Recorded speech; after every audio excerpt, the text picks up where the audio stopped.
तो hey guys, कैसे हैं आप सभी लोग। तो गाइस हेवनली डीमन के गाइस एक और एपिसोड के साथ गाइस हम आ चुके हैं। तो गाइस आप हमारे चैनल को भी सब्सक्राइब कर लो और गाइस वीडियो को भी लाइक कर लो। तो गाइस चलिए वीडियो को शुरू करते हैं। तो एपिसोड की शुरुआत में हमें गाइस रात का सीन दिखाया जाता है और एक पवेलियन जैसे का सीन दिखाया जाता है हमें, और इसके अंदर एक आदमी होता है, मतलब लड़का बैठा हुआ जो कि अपनी प्रैक्टिस कर रहा होता है। तो गाइस हम इसे देखते हैं, अपना एमसी होता है, वो कहता है फोकस करने के बाद काफ़ी दिनों तक ट्रेनिंग की मैंने, जो कि मेरी जो इन्फ्यूज़ कर रहा हूँ मैं अपनी एनर्जी को विंड के साथ, और मैंने ऐसा मेंटेन कर सकता हूँ मैं 3 से 4 लाइन्स को जो कि एनर्जी की है हवा में।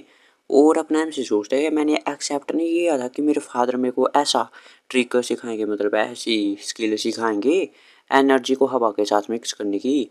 और ये तो एक ऐसी चीज़ है जिसका मतलब एक्स्ट्रा लाइफ से आप तुलना कर सकते हो, क्योंकि मैं पहले पता लगा सकता हूँ कि एनिमी कहाँ से मेरे पे अटैक करने वाला है इस टेक्निक से। मतलब अगर मैं ऐसे कंटिन्यू करता रहूँगा अपनी ट्रेनिंग को, तो शायद मैं इससे कोई बहुत सारी 10-20 लाइनें भी छोड़ सकता हूँ एक ही साथ हवा में, और मैं कोई भी स्टेल्थ टेक्निक होगी मतलब छुपने वाली उसको भी न्यूट्रलाइज कर सकता हूँ। लेकिन तभी अपने आप से खड़ा होने लगता है और वो सोचता है लेकिन ये भी काफ़ी नहीं है, क्योंकि मेरे फादर को भी ये स्किल आती थी लेकिन तभी वो हवा मूगी से हार गए।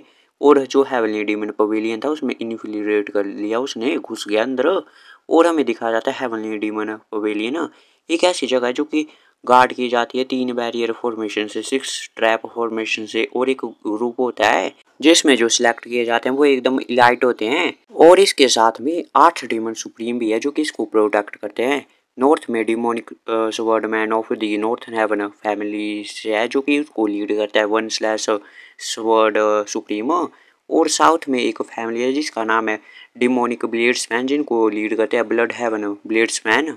और जो ईस्ट साइड है उसको प्रोटेक्ट करते हैं आयरन फिस्ट फैमिली, मतलब एक फैक्शन है ये भी, जिनको लीड करता है अनडिविटेड फिस्ट डीमन। और जो वेस्ट में है वो डिमोनिक सोर्सरर होते हैं जिनको लीड करता है सोल स्टीलिंग डीमन मतलब। और जो नॉर्थ ईस्ट साइड है उसमें फेसलेस स्वॉर्डमैन होते हैं जो कि इविल स्माइलिंग डीमन बनना चाहते हैं, कुछ ऐसा वैसा।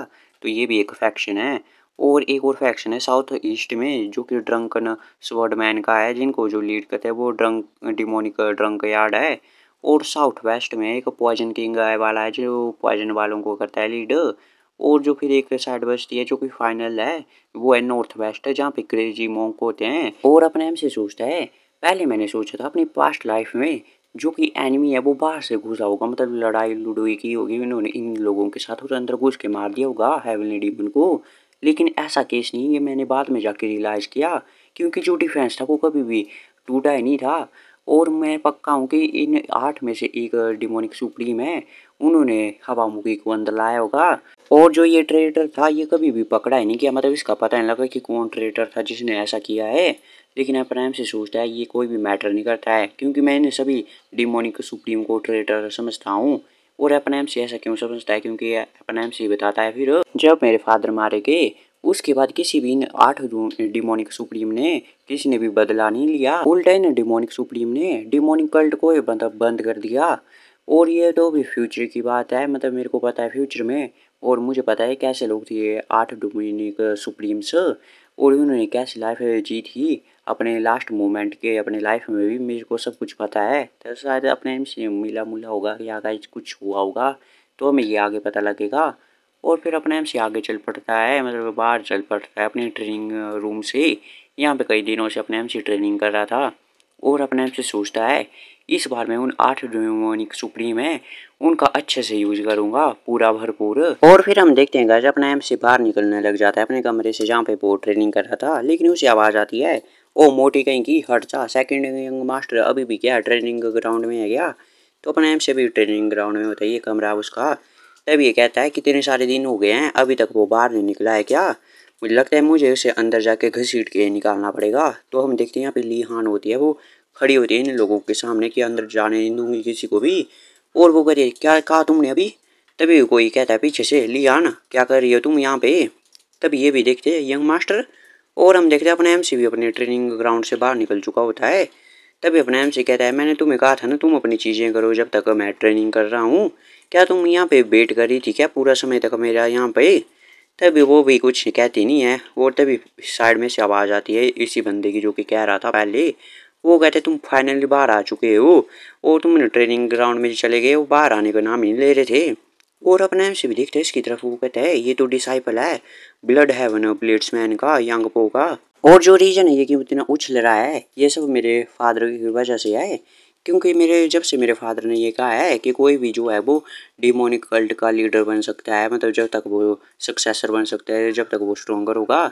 उसी वक्त से हेवनली डीमन के सन होने का कोई भी स्पेशलिटी नहीं रही, मतलब वैसे तो हेवनली डीमन के सन होंगे वो उन्हीं में से कोई बनेगा मतलब लीडर, तो इसलिए कोई सभी भी चौड़ में नहीं रहते थे, लेकिन अब चौड़ में आ गए क्योंकि हमें भी मौका मिल गया और इससे इनका एम्बिशन और भी बढ़ चुका है क्योंकि अब वो हेवनली डीमन बन सकते हैं।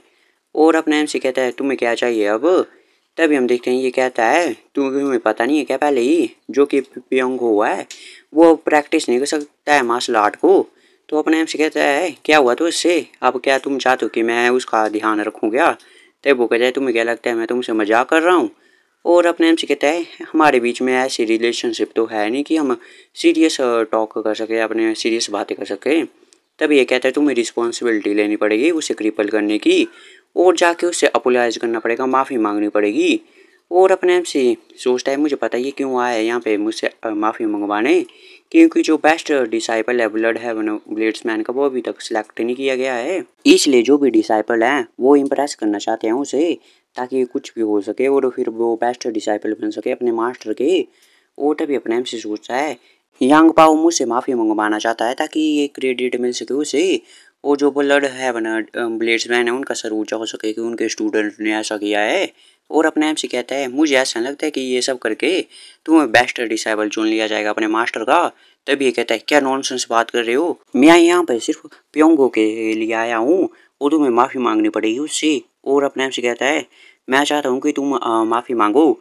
तो वो कहता है किससे। और फिर अपने एम से कहता है तुमने बड़ी रूडली बिहेव किया है मेरे सबॉर्डिनेट के साथ, उससे अच्छे से बात नहीं किया है तो इसलिए इससे माफ़ी मांगो।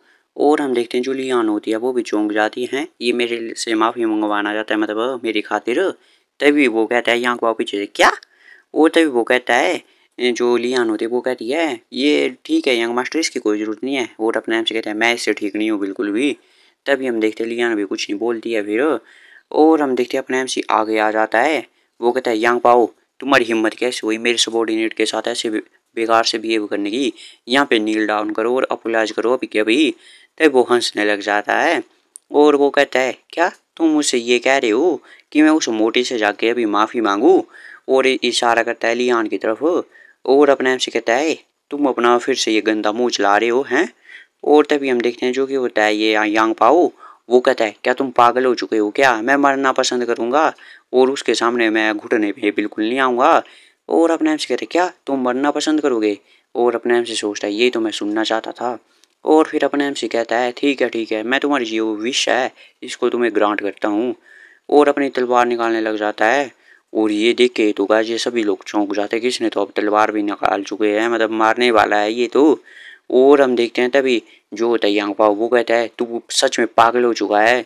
और हम देखते हैं अपने एमसी को, वो कहता है नील डाउन करो और माफ़ी मांगो या मुझसे फाइट करो और अब चॉइस तुम्हारी है। और हम देखते हैं जो कि होता है ये यांग पाओ वो चुप होता है। और फिर अपना एमसी कहता है अगर तुम्हारे मास्टर को पता लग गया कि तुमने फाइट नहीं की और रिट्रीट कर ली तो क्या होगा। और तभी अपना ये कहता है यांग पाओ तुम इतना दूर क्यों जा रहे हो।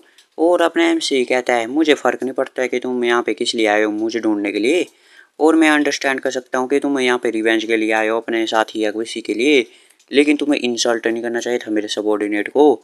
और गाइस जब जो लिहान होती है वो ये बात सुनती है तो वो तो गाइस थोड़ा शर्मा जाती है कुछ ऐसा, और वो कुछ कह नहीं पाती है गाइस, कितनी गोल मटोल है गाइस लिहान भी। और हम देखते हैं अपने जो होता है वो चुप होता है वहीं पे और लिहान देख रही होती है इसके तरफ। और हम देखते हैं यहाँ पर हंसता है, वो कहता है लगता है तुम मेरे को मारना चाहते हो उस पिग के लिए उस मोटी के लिए।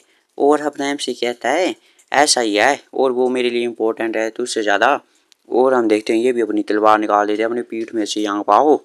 और हम देखते हैं तभी जो पीछे से लोग होते हैं इसके साथ ही यांग पाओ के, वो कहते हैं यांग पाओ ऐसा मत करो।